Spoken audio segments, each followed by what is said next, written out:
238 वेळा पराभूत तरीही निवडणुकीस तयार. चेन्नई, तामिळनाडूच्या पद्मराजन यांनी तब्बल 238 वेळा निवडणुकीत पराभव झाल्यानंतरही पुन्हा एकदा आगामी लोकसभा निवडणूक लढवण्याची तयारी सुरू केली आहे. 65 वर्षीय पद्मराजन हे एका टायर रिपेअर शॉपचे मालक आहेत. त्यांनी 1988 मध्ये तामिळनाडूमधील मेत्तूर येथून निवडणूक लढवण्यास सुरुवात केली. जेव्हा त्यांनी निवडणूक लढवणार असल्याचे सांगितले तेव्हा लोक त्यांची खिल्ली उडवायचे. पण एक सामान्य माणूसही निवडणुकीत भाग घेऊ शकतो हे त्यांनी सर्वांना दाखवून द्यायचे होते. पद्मराजन म्हणाले की सर्व उमेदवारांना फक्त निवडणुकीत जिंकायचे असते, पण माझ्या बाबतीत तसे नाही. केवळ निवडणुकीत भाग घेतल्याने मला आनंद होतो आणि आपण जिंकलो किंवा हरलो याने काही फरक पडत नाही. पराभूत होऊनही आनंदी आहे.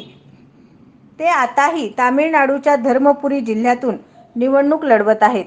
इलेक्शन किंग म्हणून प्रसिद्ध असलेले पद्मराजन यांनी देशभरात झालेल्या राष्ट्रपतीपदापासून ते स्थानिक निवडणुकांमध्ये भाग घेतला आहे. मात्र निवडणूक लढवणे त्यांच्यासाठी अजिबात सोपे राहिलेले नाही. गेल्या अनेक वर्षात निवडणुकांवर लाखो रुपये खर्च केले आहेत. भारतातील सर्वात अयशस्वी उमेदवार म्हणून लिम्का बुक ऑफ रेकॉर्डमध्ये स्थान मिळवले आहे. SB न्यूज चॅनलला लाईक करा, शेअर करा, सबस्क्राईब करा.